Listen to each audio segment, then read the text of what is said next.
In the last class we have seen element equations development for two dimensional general boundary value problem using 4 node element. We started with governing differential equation, applied Galerkin criteria and then applied Green's theorem, and then later we substituted approximation of trial solution and derivative of trial solution in terms of finite element shape functions, and we obtained complete element equations for two dimensional general boundary value problem for 4 node quadrilateral element. I will just briefly summarize what we have done in the last class. So, the complete element equations can be written in standard form by defining following matrices, in which each of these quantities kx, ky, kp, k alpha, rq, r beta are defined here, and this equation can also be compactly written as kd equal to r, where contribution to k comes from kx, ky, kp, k alpha, and contribution to r comes from rq and r beta. And if you see these each of these components kx, ky, kp, k alpha, r beta and rq, some of these are area integrals and some of these are boundary integrals. So, let us discuss in today's class how to evaluate each of these integrals. First let us look at area integrals, evaluation of area integrals, and later let us look at evaluation of boundary integrals for given a 4 node quadrilateral element. And these integrals can be quite complicated and usually require numerical integration, because once we start using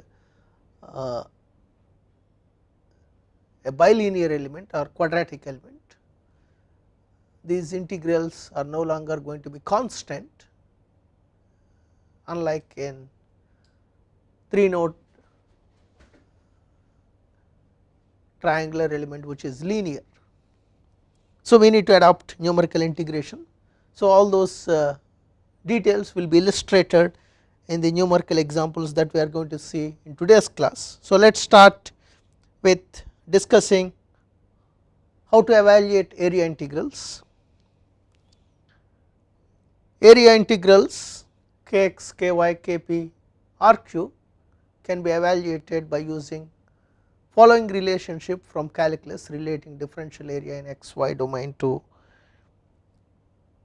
its equivalent in the mapped domain SNT. So, we are working for the actual element, we are working in xy domain, and that element, actual element, we are going to map it onto a parent element which is in SNT domain. So, we need to know what is the relationship between the differential area in xy domain to differential its equivalent or differential area in mapped domain SNT.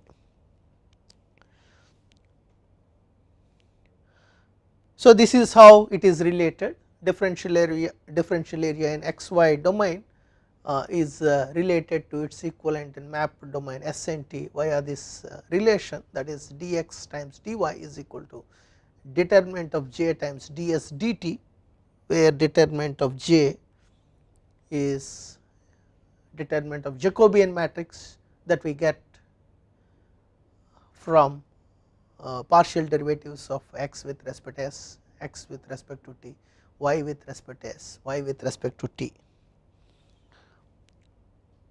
So, once we have this relation of differential area from xy domain to SNT, its equivalent in SNT domain, we can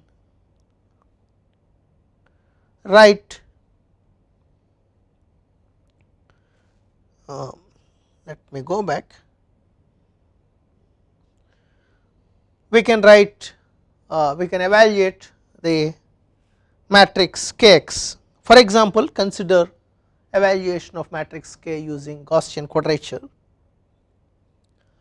So, this is how Kx matrix is defined. integral over area kx times bx transpose. So, we need to evaluate bx transpose times kx over this area. These limits of integration can be changed to -1 to 1 in the parent domain using the relation that dA is equal to Jacobian determinant of Jacobian times ds dt. We can change the limits of integration as given in the equation, which can be further approximated by taking certain number of integration points along s direction and t direction, and here the formula is written for the case where m number of points are taken along s direction and n number of points are taken along t direction. So, if you see this formula, SNT,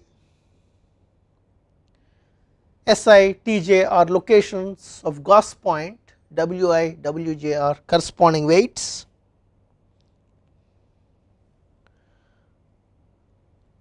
For example, for 2 by 2 integration, Gauss points are located at plus or minus 0.57735 and weights at all plus or minus 0.57735. That means we need to use all kind of combinations to get all the coordinate of all the 4 integration points, and weights at each of these integration points is going to be 1, because the weight in the s direction times weight in the t direction is 1, because weight in the s direction is 1 and weight in the t direction is 1. So, we need to evaluate, if we decide to use 2 by 2 integration, we need to evaluate, or the integrand needs to be evaluated at 4 points and the resulting matrices needs to be summed up, and whatever this formula that is shown in that kx is not assumed to be function of spatial coordinates x, y or SNT if coefficient is not constant, unlike what is shown here. First we need to express this kx in terms of SNT before we go ahead with numerical integration. How to express kx as a function of SNT? For that we need to use isoparametric mapping, which relates xy to SNT. So, let us take a problem and try to understand various steps in the evaluation of the area integrals. So, this is what I mentioned. If coefficient kx is not constant, we must first be it must be first expressed in terms of SNT using isoparametric mapping before proceeding with numerical integration. So, now let us take an example. Evaluate matrix kx for the 4 node quadrilateral element shown below. Assume coefficient kx is equal to 1, use 2 by 2 integration. Here coefficient kx is taken as a constant, which is equal to 1, and the 4 node quadrilateral element is shown in the figure. Nodal coordinates of all nodes are indicated in the figure. So, we can easily find what are the nodal coordinates, and we can put all the x coordinates of all nodes in one vector, y coordinates of all nodes in another vector.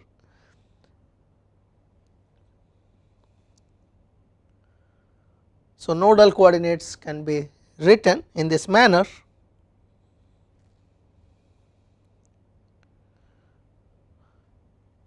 And we need to evaluate this integral using 2 by 2 integration, that means 2 points in the s direction and 2 points in the t direction. So, we need to know what are the points, and if you recall, earlier I gave this information for 2 by 2 integration, 4 points, the locations of 4 points are as shown in the figure. The corresponding coordinates can be obtained by all kinds of combinations of Si and Tj, which are equal to plus or minus 0.57735, and weights at each of these integration points is obtained by weight in the S direction times weight in the T direction, which is going to be equal to 1 at all the 4 points. So, with this we get the we can easily figure out what are the locations of all the 4 integration points. So, now our job is to evaluate integrand using these weights and coordinates at each of the 4 integration points. So, now let us start taking one of the point. Let us say the first point that we chose is S is equal to 0.57735, T is equal to minus 0.57735. So, at this location we need to evaluate Bx vector. To get that, we need to calculate what is partial derivative or derivative of shape function with respect to S, which is given here by substituting all the values of S and T, and simplifying we get this. Similarly, we can get derivative of shape function vector with respect to T, and simplification of that gives us this. Once we have these 2 vectors, we can easily calculate what is partial derivative of x with respect to S, which is given by this formula, and by substituting both the vectors and calculating the value, it turns out to be that is minus 0.05. Similarly, other quantities, partial derivative of x with respect to T, partial derivative of y with respect to S, partial derivative of y with respect to T can be calculated. Once we have all these quantities, we can easily calculate what is determinant of Jacobian, and once we have determinant of Jacobian, we can easily calculate what is B matrix Bx vector. So, once we have this Bx vector, we are ready to evaluate integrand value at the integration point that we have chosen, that is S is equal to 0.57735, T is equal to minus 0.57735. So, substituting Bx vector, Kx is constant, which is equal to 1, and determinant of J, we can evaluate what is contribution of the contribution that comes from first integration point to the matrix Kx. So, carrying out vector multiplication, we get this matrix. So, this is contribution to Kx matrix from first integration point that we have chosen. So, similar procedure we need to follow for the other 3 integration points. Details are given here. Let us go through those quickly. So, this is the second integration point that is chosen, and shape function vector derivative with respect to S, shape function vector derivative with respect to T, and once we have that information, we can easily calculate what is derivative of x with respect to S, derivative of x with respect to T, derivative of y with respect to S, derivative of y with respect to T, determinant of Jacobian, Bx vector, and then once we get Bx vector, we can easily calculate what is Kx times Bx transpose times determinant of Jacobian. Once we do all that, we get contribution to Kx matrix from second integration point that we have chosen as this one. So, similar thing we need to repeat for point 3 and point 4. Details are given here. Point 3 is chosen as S is equal to minus 0.57735, T is equal to 0.57735, derivative of shape function vector with respect to s, derivative of shape function with vector with respect to t, derivative of x with respect to s, x with respect to t, y with respect to s, y with respect to t, determinant of j,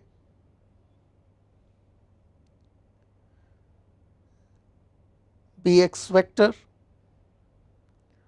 and once we can calculate bx vector from that information, and once we get bx vector we can calculate what is contribution from this third integration point to the matrix kx.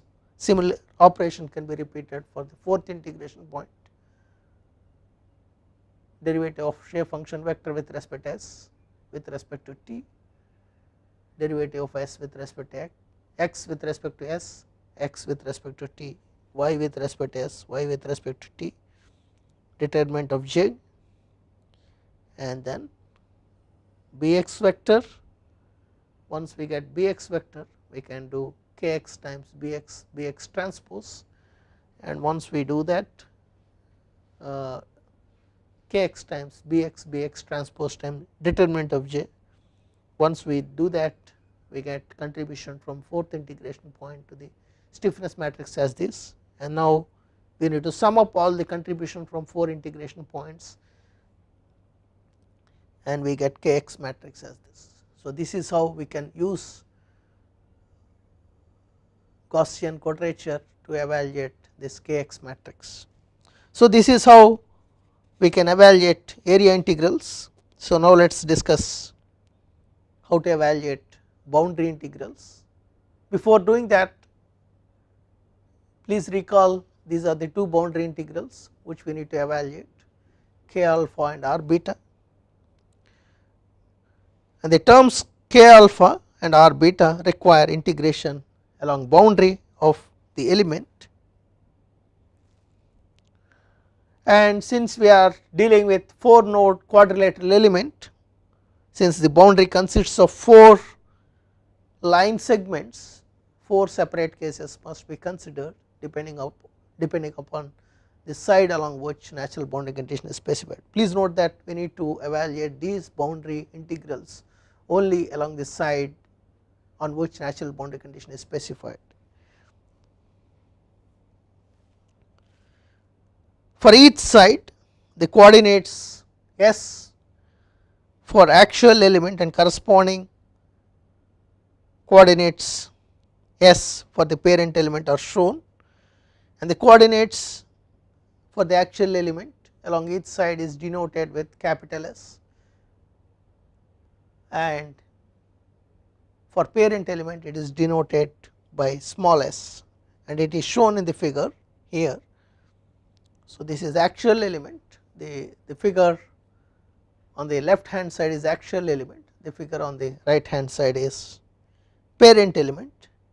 You can see capital S goes along each edge, capital S goes from 0 to length of that edge or length of that side, whereas small s along each of the sides goes from -1 to 1.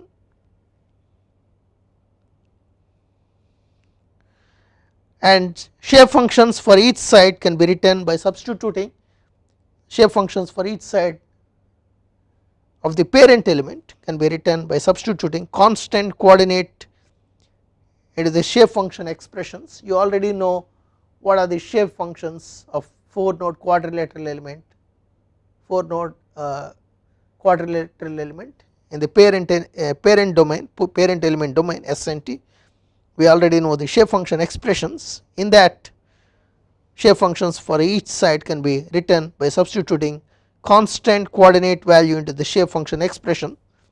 Since there is only one variable for each side, all shape functions are expressed in terms of small s with positive directions of small s for each side as shown in figure. And you can also notice that the trial solution is going to be linear along each side and depends on only the two end values.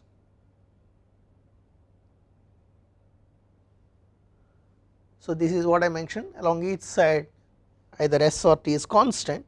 Shape functions for each side can be written by substituting whichever is constant out of this S or S and T, whichever is constant, by substituting that constant coordinate value into the shape function expressions. Since there is only one variable for each side, either S or T, all shape function expressions are expressed in terms of S with positive directions of S for each side shown in figure. So, now let us write the shape function vector along each of the sides. For side 1 2, you can easily see from the parent element, along side 1 to T is going to be -1. So, you know the shape function expressions of all the 4 nodes for 4 node quadrilateral element in the parent domain. So, in those expressions you substitute T is equal to -1 and put all the shape functions in a vector form. This is how shape function vector is going to look for side 1 2, whereas goes from -1 to 1. So, similarly for other sides, side 2 3, 3 4 and 4 1, we can write shape function vector by substituting the corresponding values of S and T.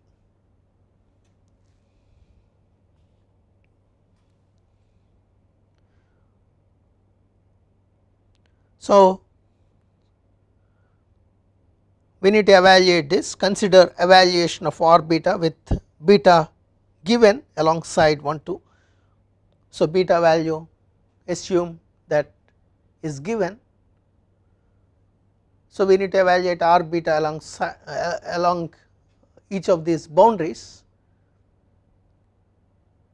R beta is integral beta n ds, capital ds, sorry, d capital S. So, here we will illustrate the procedure by taking side 1 2. So, that is why it is written side 1 2 there. So, to proceed further, we require what is the relationship between a differential element in the actual differential, small differential element taken along each of these sides in the actual element domain, and small differential element taken along each side in the parent element domain. So, we require to find what is the relationship between d capital S and d small s. For that we require to find isoparametric mapping along each of these edges or sides. So, isoparametric mapping for side 1 2 is x is equal to n1 x1 plus n2 x2, because n3 and n4 are going to be 0 along side 1 2, and this gives us relation of x in terms of s, and from there we can find what is derivative of x with respect to s. Similarly, y is equal to n1 y1 plus n2 y2, because n3 and n4 are 0 along side 1 2, and once we simplify and take derivative, that is derivative of y with respect to small s, we get this, and taking, and finally we are doing all this. Please note that we are doing all this because we require to find what is relationship between a differential element in the actual domain, relationship between differential element taken along a side in the actual element domain, and what is its relation with a differential element taken in the along each of the sides in the parent element. So, Jacobian, the Jacobian of transformation from capital S to small s is defined as, so this is what we are looking for, d capital S divided by d small s. So, that is what Jacobian J side 1 2, and to get that let us closely look at this figure which shows only side 1 2 in the actual element and also side 1 2 of the parent element. And the actual element is shown in figure on the left hand side and the parent element side 1 2 is shown on the right hand side, and ds D capital S small differential element along side 1 2 in the actual element is indicated there. Actually it should be D capital S, in the figure it is printed as D small s, please make that correction.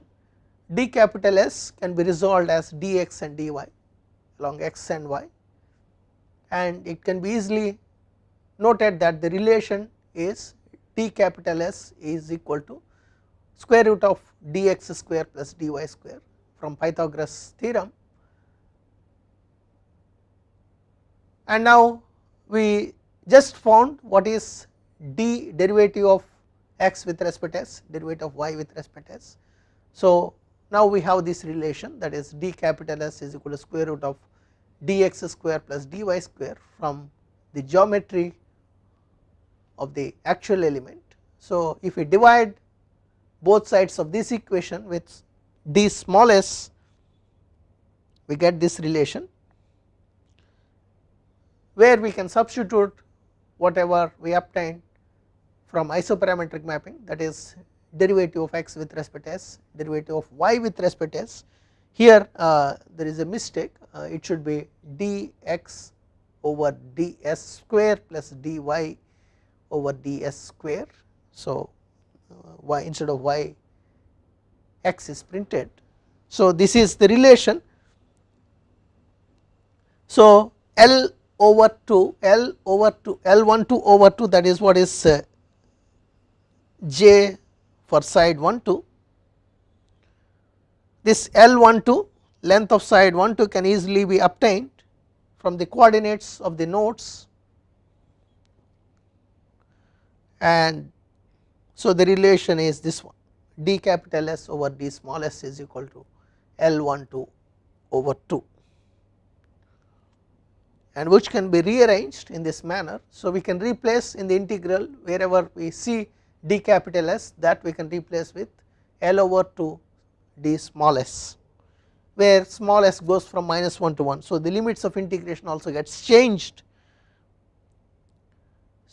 The boundary integral can now be evaluated as follows using one dimensional Gaussian quadrature, and to get the points and weights we need to refer the tables that we already have from the earlier lectures. So the previous integral now takes this form, integral on side 1 2 is replaced with integral from -1 to 1, because d capital S is replaced with j times d small s, and now substituting the shape function vector along side 1 2 we can evaluate this integral once beta is known.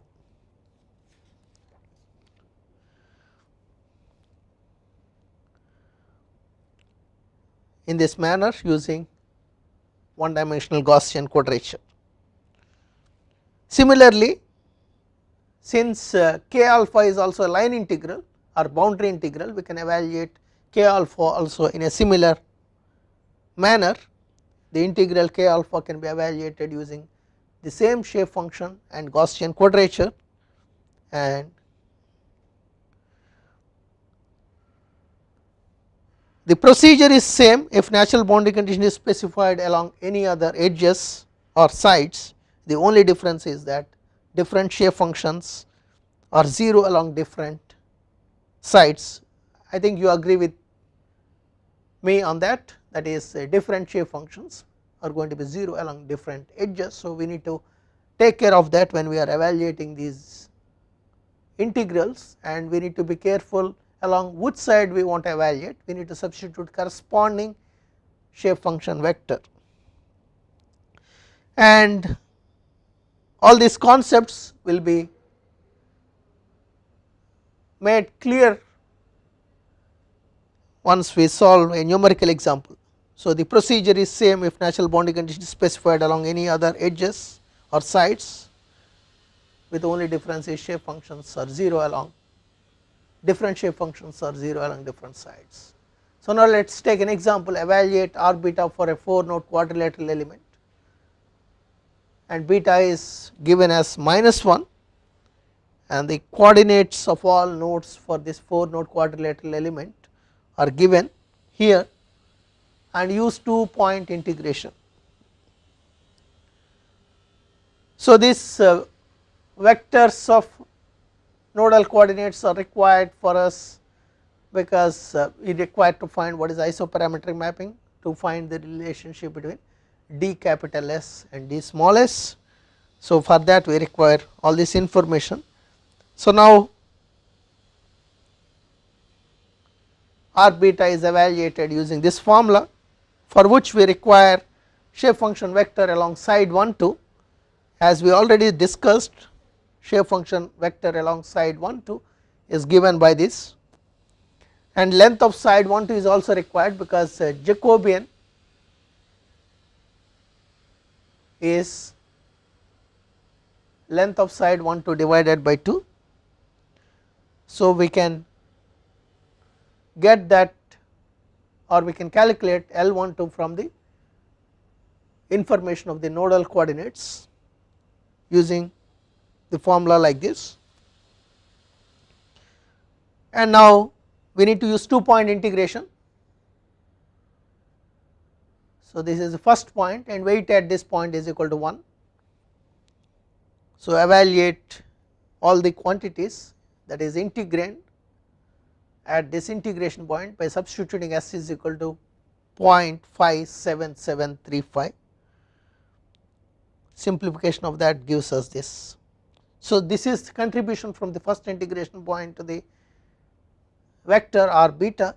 Similar operation we need to repeat at the second integration point, and we get the contribution from the second integration point to the vector or to the integral r beta, and finally when we sum we get r beta vector. So, this is how we can evaluate boundary integrals, whether it is k alpha or r beta. Now, let us look at 8 node, let us look at similar kind of equations for 8 node serendipity element, that is 8 node serendipity element for 2-dimensional boundary value problem.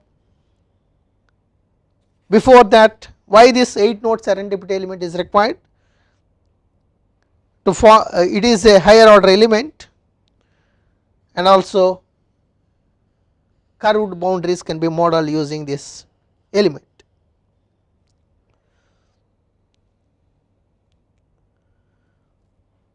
So, 8 node element, actual element is shown, and the parent element in SNT domain is also shown here.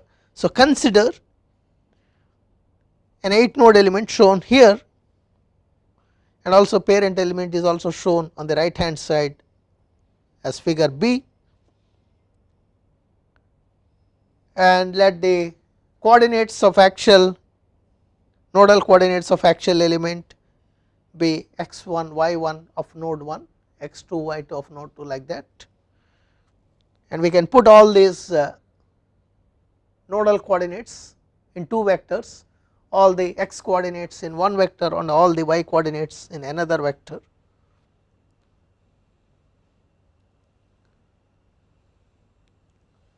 So, we can define 2 vectors xn and yn in this manner, because if it is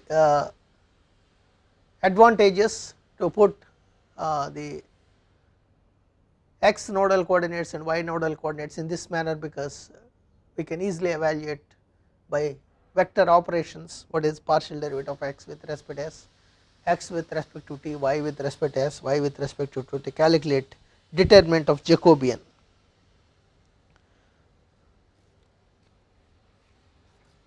And we also require shape functions of 8 node serendipity element in the parent domain. We already discussed how to get the serendipity element shape functions earlier. So, the same shape function expressions are reproduced here. Shape functions for parent element are as follows, n1 to n4 are shown here. Similarly, n5 to n8 are given here. These shape function expressions are required for isoparametric mapping, and all these shape functions we can put them in a vector n. Since we have shape function, all the shape functions expressions, we can easily calculate what is derivative of shape function vector with respect to s, derivative of shape function with respect to t, shape function vector with respect to t, because these two vectors are required for finding determinant of Jacobian. So, now let us see what is isoparametric mapping for 8 node serendipity element. So, this is how isoparametric mapping can be performed, and which is similar to 4 node quadrilateral element, except that the shape function vector is now involves 8 shape functions n1 to n8, xn involves x coordinates of all 8 nodes, similarly yn involves y coordinates of all 8 nodes. So, once we have this, we can easily calculate what is j and determinant of j, and from there we can calculate. For that, for getting j and determinant of j, we require derivative of x with respect to s with respect to t, y with respect to s, y with respect to t, that can be calculated using these expressions which are given here.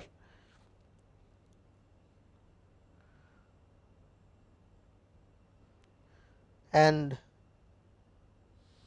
also we require x y derivatives of entire shape function vector. Whatever we calculated, those are shape function vector derivatives with respect to s and t, but we also require with respect to x and y. So, we can obtain that using chain rule or through this relation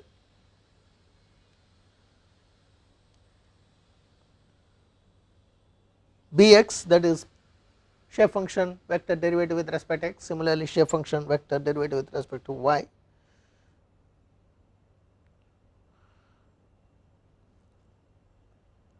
Using the parent element shape functions, the trial solution and its derivative can symbolically be written as follows. T is the field variable, t value at any point is given by n transpose d, d consists of all the nodal unknowns t1 to t8, and then we can also calculate derivative of t with respect to x with respect to y through this formulas.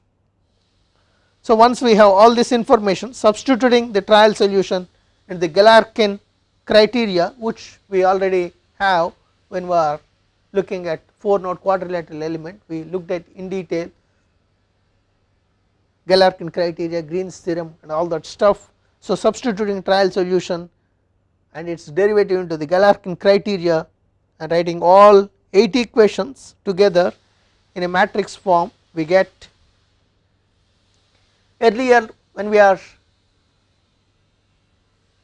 dealing with 4 node quadrilateral element, we got 4 equations. Now, since we are dealing with 8 node serendipity element, we get 8 equations. So, writing all 8 equations together in a matrix form, we get this. So, complete element equations can be written in a standard form by defining the following matrices. This equation looks similar to what we obtained for 4 node quadrilateral element, except that the dimension is more here. It is going to be, all these matrices are going to be 8 by 8 and vectors are going to be 8 by 1, whereas earlier we have 4 by 4 and vectors of dimension 4 by 1, and the details of each of these is similar to that of 4 node quadrilateral element. So, this is how element equations looks for a general 2-dimensional boundary value problem with 8 node adopting 8 node serendipity element. So, now let us look at or discuss how to evaluate each of these area integrals and boundary integrals, and also illustrate by looking at some examples. So, the area integrals, evaluation of area integrals, the area integrals can be evaluated using Gaussian quadrature as we did for 4 node quadrilateral element, and so Kx matrix can be evaluated using this. This is exactly same as what we did for 4 node quadrilateral element, and Si, Tj are the locations, Wi, Wj are the corresponding weights, and rest of the details are similar to that of 4 node quadrilateral element. So, now let us take an example, evaluate matrix Ky for an 8 noded element if the nodal coordinates are as given here, and assume coefficient Ky is equal to constant, is a constant equal to 1, and show calculations for one Gauss point and adopt 3 by 3 Gaussian quadrature. So, we need to know what are the weights and coordinates when we use 3 by 3 Gaussian quadrature. Already we discussed this earlier,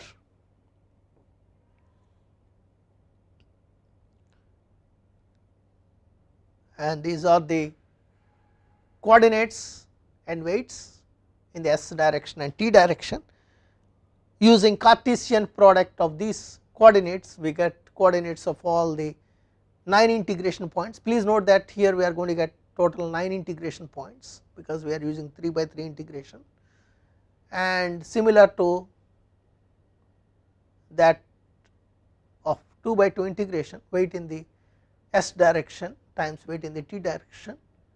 If we find, that gives us total weight at a particular point, but here weight is not going to be constant, is equal to 1, as in 2 by 2 integration it is going to be different for different points, depending on the location of point it is going to be different.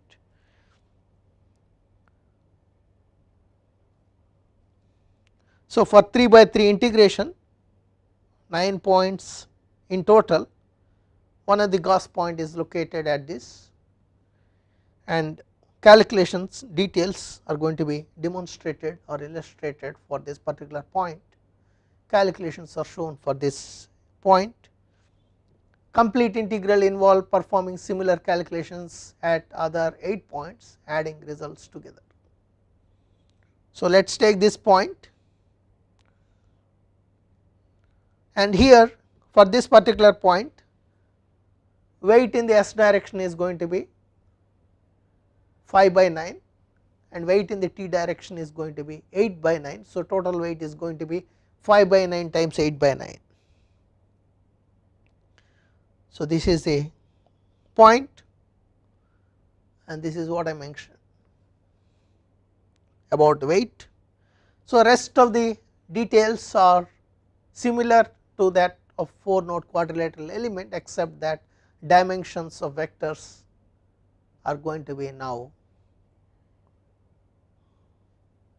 8 by 1 or 1 by 8, depending on how you put that vector. This is derivative of shape function with respect to s, shape function derivative with respect to t, and once we have this information we can easily calculate what is derivative of x with respect to s, derivative of x with respect to t, y with respect to s, y with respect to t.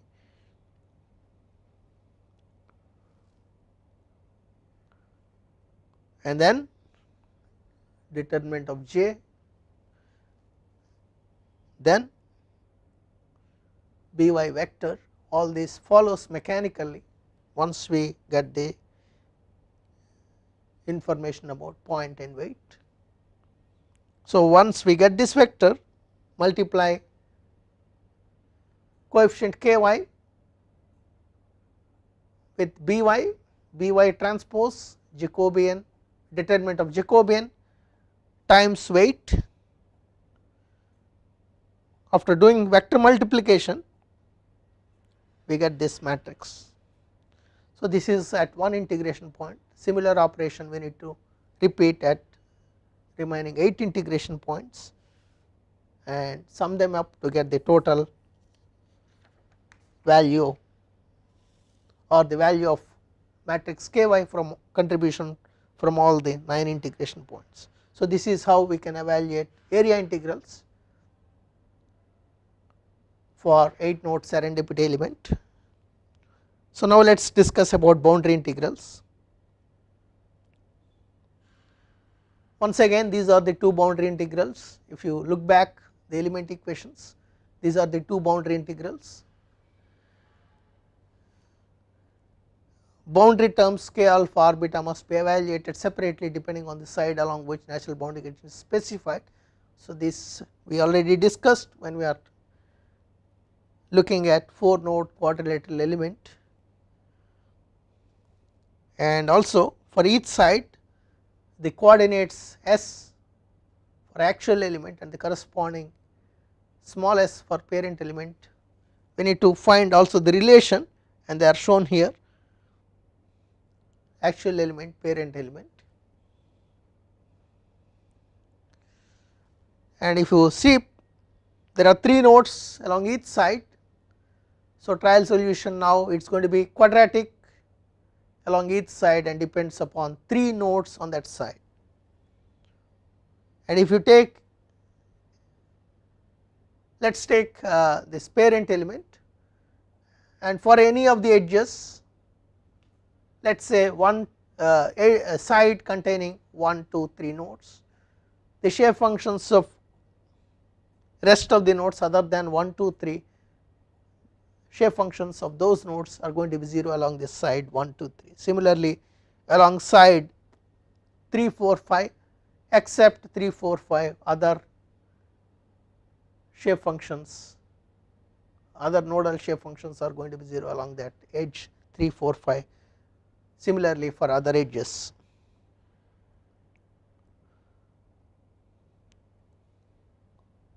So, for side 1, 2, 3,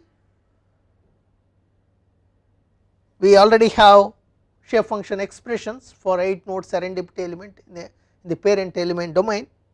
So, in those expressions substituting t is equal to -1 for side 1, 2, 3, similarly substituting s is equal to 1, t is equal to s for side 3, 4, 5, and for sides 5, 6, 7 setting t is equal to 1, s is equal to -1,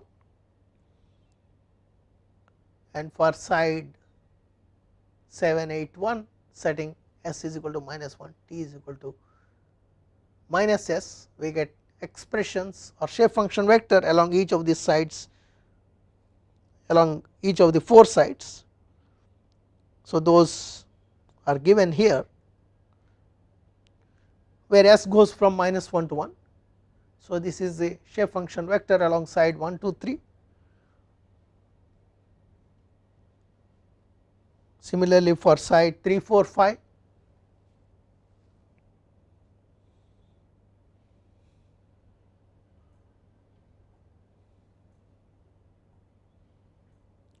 side 5, 6, 7,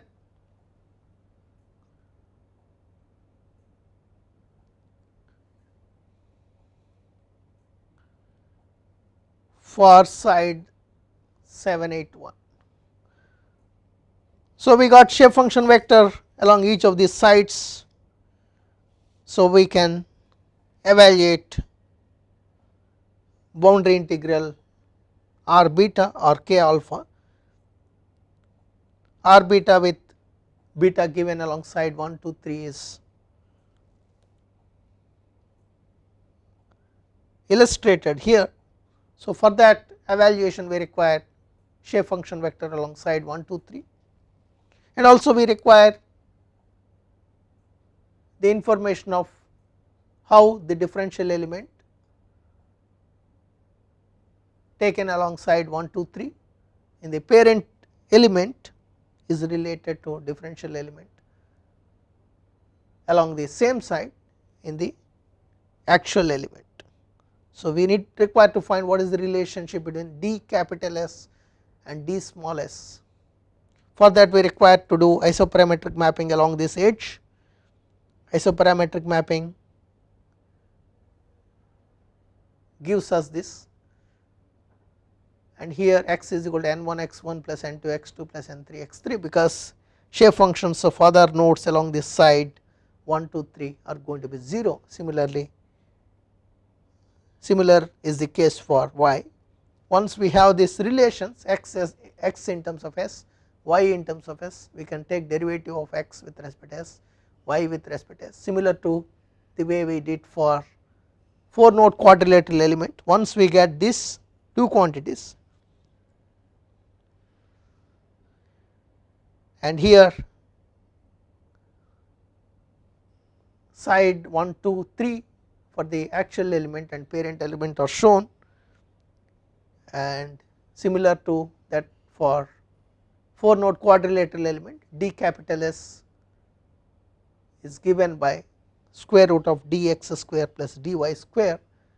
When we divide that equation on both sides with the ds, we get the equation, or we get the relation for Jacobian along side 1 2 3.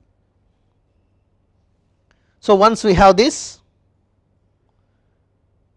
we can change the limits of integration and use one dimensional Gaussian quadrature.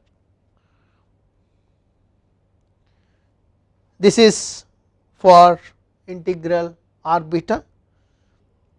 Similarly, we can evaluate k alpha using the same shape functions and using this formula.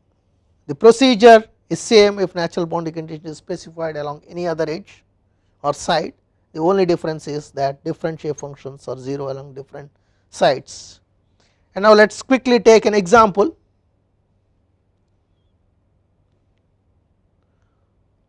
Evaluate k alpha for 8 node element if nodal coordinates are the x coordinates and y coordinates of all 8 nodes are given here, and assume alpha is equal to 1 along side 1 2 3 and use 3 point Gauss quadrature. So, we require to evaluate this integral. For that we require shape function vector along each of these sides, or sorry side 1 2 3 along side 1 2 3. The shape function vector along side 1 2 3 is given by this,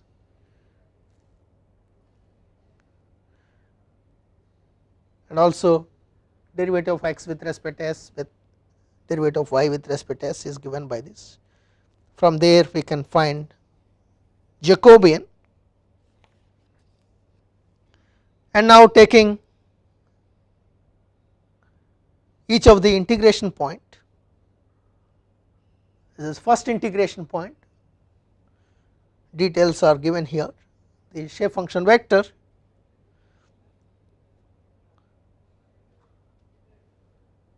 and substituting shape function vector and Jacobian along side 1 2 3 at this integration point, we can get the contribution of the first integration point to k alpha matrix. Similarly, second integration point contribution by taking shape function vector at this point, and the third integration point contribution,